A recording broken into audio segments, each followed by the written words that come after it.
हम महानतम योग गुरु योग की बात कर रहे हैं। पिछले प्रसंग में हमने यह जानने की चेष्टा की कि गुरु प्राप्त करने के लिए क्या आवश्यक तैयारी है। आइए अब बातों के क्रम में आगे बढ़ते हैं और गुरु की पहचान से संबंधित कुछ जानकारी प्राप्त करते। वैसे तो आध्यात्मिक जीवन गुरु में पूर्ण समर्पण के उपरांत ही आरंभ होता है,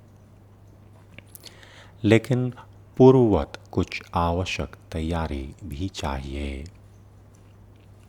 इन बातों के द्वारा हम गुरु के महत्व, उनकी उपस्थिति, उनकी उपासना और उनकी बातों का हमें क्रिया अभिप्राय समझना चाहिए, इस प्रकार के चीज़ों को सीखने और जानने का प्रयास कर रहे हैं।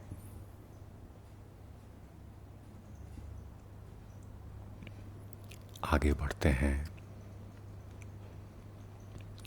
महापुरुषों ने बताया कि यदि गुरु के भौतिक स्वरूप के संबंध में आपकी कोई पूर्व कल्पित धारणा है तो अच्छा होगा कि आप उसका तत्काल त्याग कर दें। दैहिक रूप के आधार पर व्यक्ति अपने पति, प्रेमी या मित्र का चयन कर सकता है, किंतु गुरु के साथ तो उसे आध्यात्मिक तरंगों के आधार पर ही संचार स्थापित करना होगा, उनके बाह्य रूप के आधार पर नहीं। गुरु के साथ हमारा संबंध दैहिक या भौतिक अंतः क्रियाओं पर आधारित नहीं है। ऐसा कोई भी विचार सर्वथा त्याज्य है।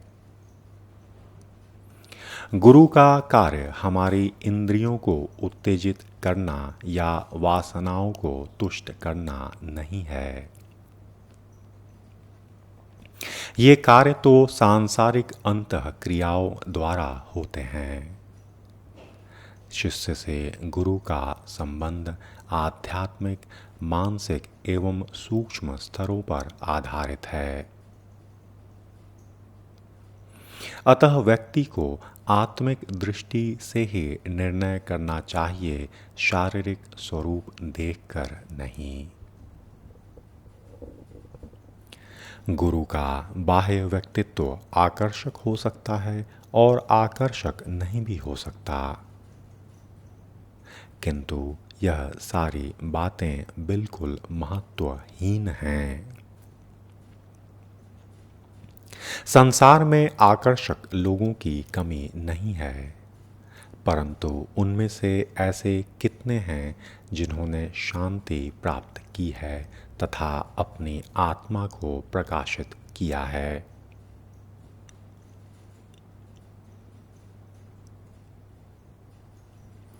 महापुरुष आगे कहते कि आध्यात्मिक मार्ग पर आपकी सहायता करने वाले गुरु की चेतना निश्चित रूप से विकसित रहनी चाहिए।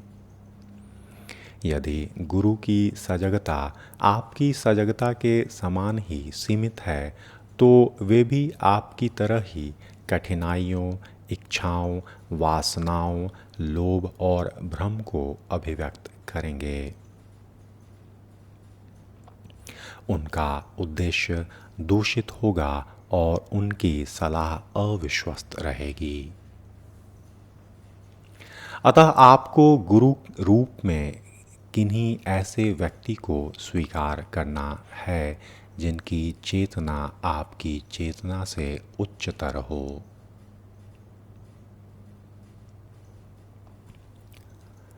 अब गुरु की चेतना के स्तर का निर्णय आप कैसे कर पाएंगे? यह तो महान समस्या है। विकसित चेतना युक्त गुरु की वाणी और व्यवहार में विरोधाभास नहीं होता।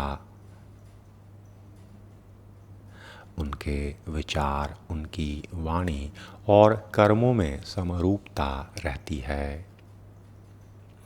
उनका जीवन पाखंड और कपट से मुक्त होता है।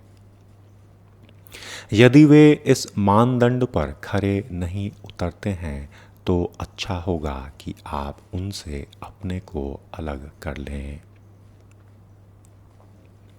महान लोगों की वाणी और व्यवहार में समरूपता होनी ही चाहिए। ऐसे गुरु के प्रति आपके मन में आदर का भाव नहीं हो सकता जो अपने तथा दूसरों के लिए भिन्न भिन्न प्रकार के नियमों को मानते हैं। ऐसे गुरु का व्यक्तित्व कदापि दृढ़ नहीं हो सकता जिनका दर्शन सुविधावादी और जीवन दोहरा हो, तथा जिनका सार्वजनिक स्वरूप कुछ और एवं पर्दे के पीछे का स्वरूप कुछ और हो। यदि उनकी चेतना जागृत एवं सत्य में स्थित होगी तो वह उनके व्यक्तित्व में भी गहराई से परिलक्षित होगी। उनमें अनिश्चित व्यवहार तथा चंचलता का पूर्ण अभाव होगा तथा निरंतर स्थायित्व की स्थिति बनी रहेगी।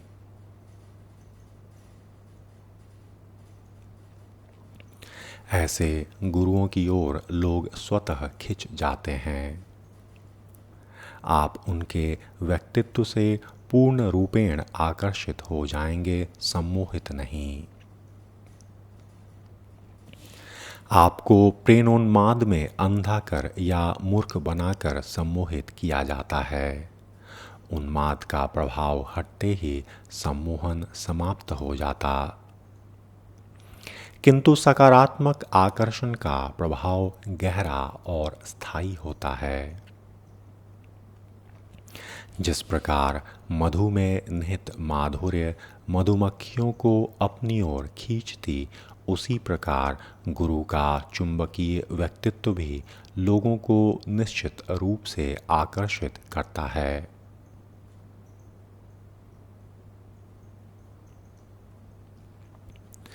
ऐसे व्यक्ति की उपस्थिति में साधक के पास आत्मसमर्पण के अतिरिक्त कोई विकल्प नहीं रह जाता।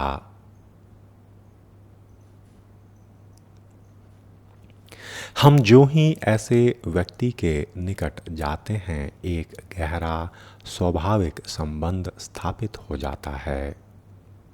यह प्रथम दृष्टि में प्रेम जैसी बात है। एक बार आकर्षित होते ही शिष्य अपने अंदर परिवर्तन अनुभव करने लगता है। यदि आपने किसी व्यक्ति की उपस्थिति में ऐसा अनुभव किया है तो समझ लीजिए कि वे ही आपके गुरु हैं। आपने जिन्हें गुरु माना है वे यदि ख्याति प्राप्त विद्वान एवं बड़ी संस्थाओं के संस्थापक हैं, किंतु आपकी आत्मा को झकझोरने में असफल हैं, तो आप इस संबंध में फिर से सोचें। त्रुटियां आपके अंदर भी हो सकती हैं, तथापि आपको पुनर्विचार करना ही चाहिए।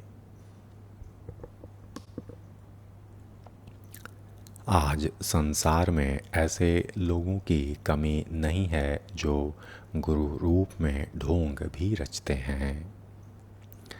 किसी अच्छे व्यवसाय से लाभ उठाना सामान्य मानव स्वभाव है। अतः कुछ महत्वाकांक्षी लोगों ने गुरुपद से भी लाभ उठाने की निर्लज्जता की है।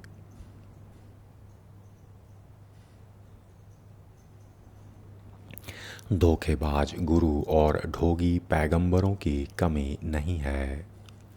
अतः जिज्ञासुओं को पूर्ण सतर्क रहना चाहिए ताकि वे ऐसे लोगों के शिकार न हो जाएं। विशेषकर पश्चिमी जगत गुरु शिष्य संबंधों की परंपरा की पवित्रता से अनभिज्ञ रहा है।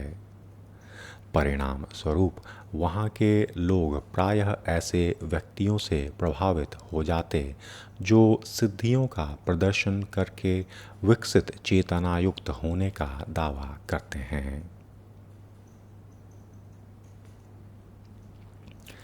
सिद्धियों के प्रयोग द्वारा लोगों को सम्मोहित करने वाला व्यक्ति अपनी निम्नतर एवं सांसारिक सजगता का अतिक्रमण नहीं कर सकता। ऐसे लोग सिर्फ एक प्रदर्शन कर रहे हैं। उनकी तुलना जादूगरों से की जा सकती जो बड़े जन समूहों को अपनी हरकतों से सम्मोहित करता। प्रत्येक व्यक्ति तमाशे का बड़ा आनंद लेता, फिर तमाशे के बाद वह कुछ भी नया नहीं सीखता। यदि कोई व्यक्ति ऐसे लोगों के चक्कर में पड़ जाता तो वह अपने गुरु की खोज में निश्चित रूप से असफल रहेगा। अनेक साधक गुरु का चयन उनके व्यवहार एवं व्यक्तित्व के आधार पर करते हैं। यदि वे सुंदर और मृदुभाषी हैं तो लोग उनको ठीक मानते और उधर आकर्षित होते, किंतु यदि उनका व्यवहार रूखा, कठोर, अपमानजनक तथा भर्त्सनायुक्त होता तो वे उन्हें अस्वीकार कर देते हैं।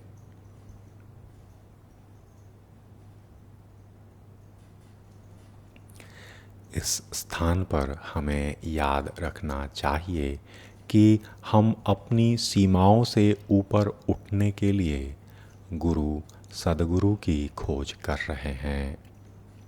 वे आपसे भद्रता या दयालुता पूर्वक बोलें या आपको डांट फटकार एवं आपकी भर्त्सना और अपमान करें, इन सब के पीछे उनका कुछ उद्देश्य रहा करता।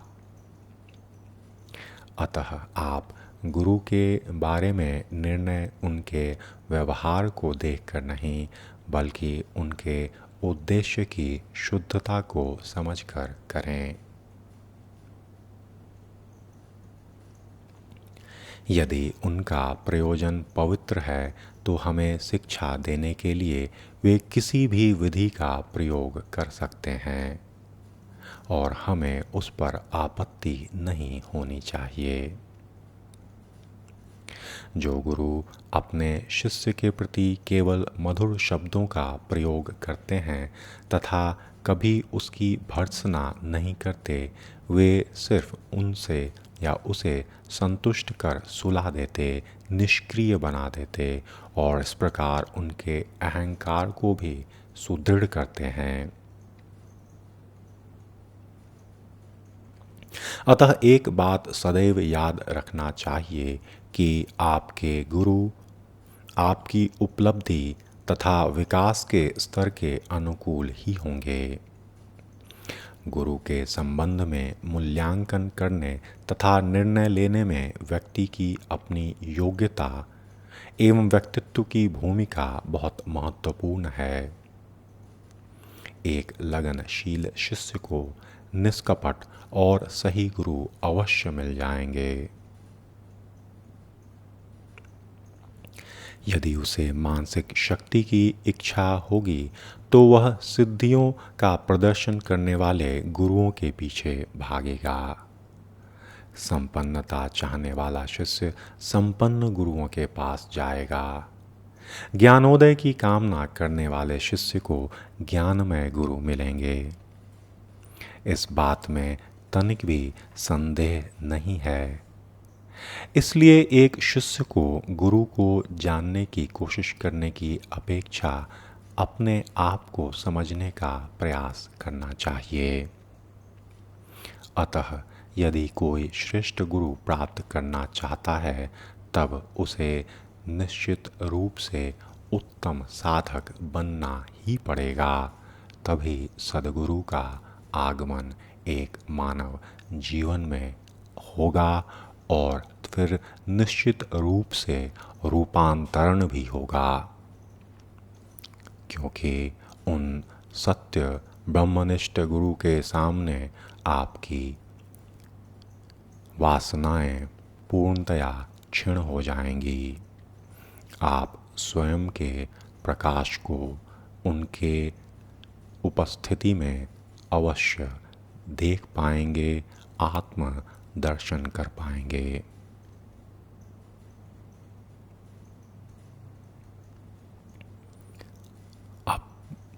अब इस स्थान पर विराम लेते हैं।